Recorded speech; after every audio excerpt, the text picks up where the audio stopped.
Well, here we go, fellow gamers and bloggers and bloggers and gaming enthusiasts and RPGers and RPG brigaders and sub brigaders and sundry and so on. We have day 29 of our 31-day challenge for 2017. The question is,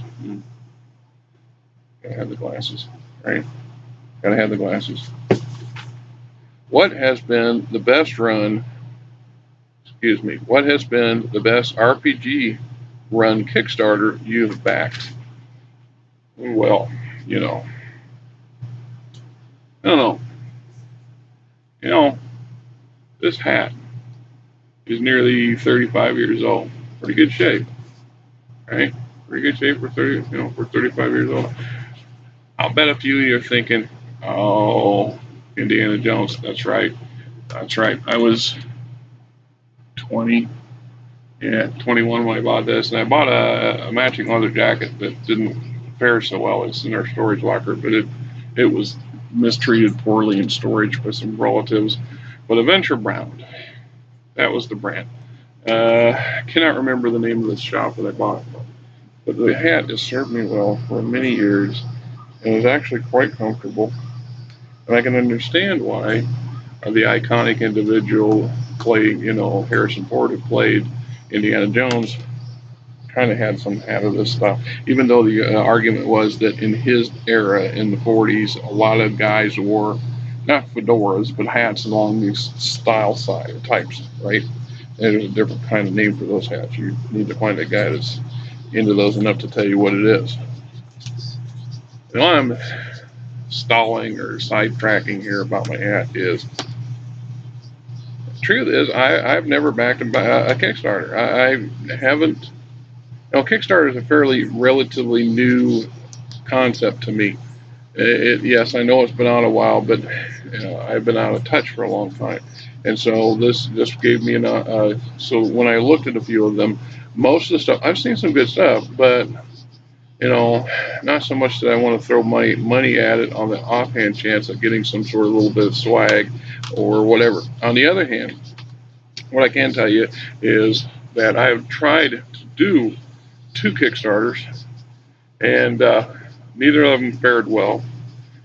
Mostly because to do a good Kickstarter, and this is just from my observation, you really need to have a really big list of so-called friends on some media like Facebook or Twitter, in order to throw that out there to get them to come in and look at your stuff, and then somehow sell this concept to those people, and those people will pass it on word of mouth to their associates who also have their own lists, and eventually, hopefully, you get lots and lots and lots of people come in, and of those, a significant percentage meets your goal. And I just, I can count how many friends I've got listed on my Facebook on both hands, and most of them are just new associates I've recently met through the RPG Brigade. It's like my subscriber base. It's fairly small. I'm at 17, which is a miracle because 2 months ago I had three, and for the longest time there was just two, me and one other person, and I was putting out a lot of videos, and just for the sake of putting them out there, mostly because I needed to express things and get it out, and second because I know once it's out there somebody might come across it and say, "Hey, well, there's some interesting stuff," or "Hey, this guy this guy's a weirdo, and I don't like him, but you can't help but not listen to him blabber and rant." It is what it is, right? I would back a good Kickstarter if I really believed in the product that they were trying to sell. If it was something that was in relation to a system that I've already have, and I thought it was a needed a component to it, I probably would back it.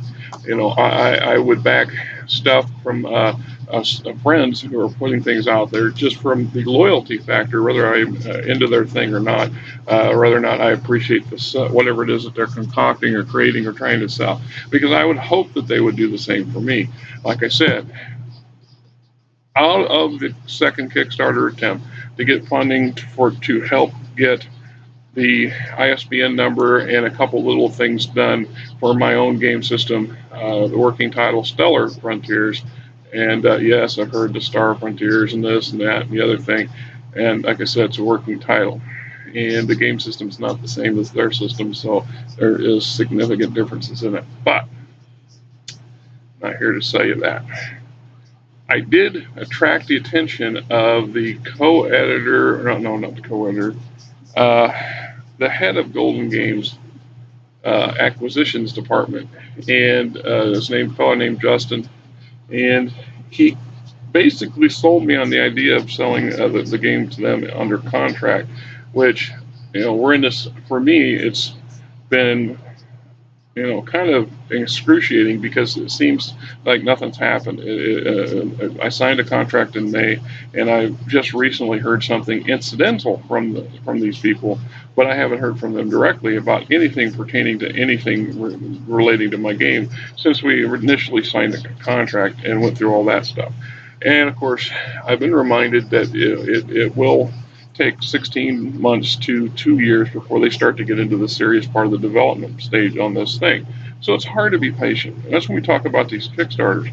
And all these people have done a lot of work to get to the point where they are, and it's essential that they keep trying. And that's what I'm thinking.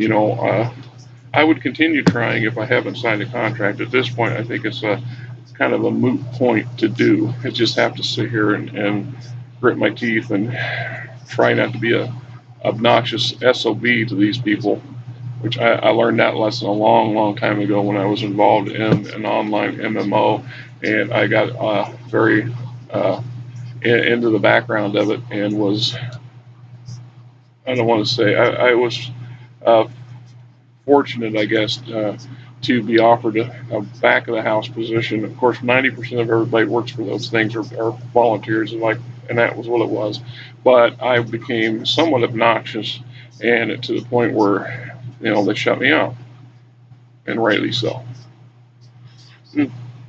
So there you go. I have not backed any Kickstarters, and although I would if I thought the product was worthy and worth having.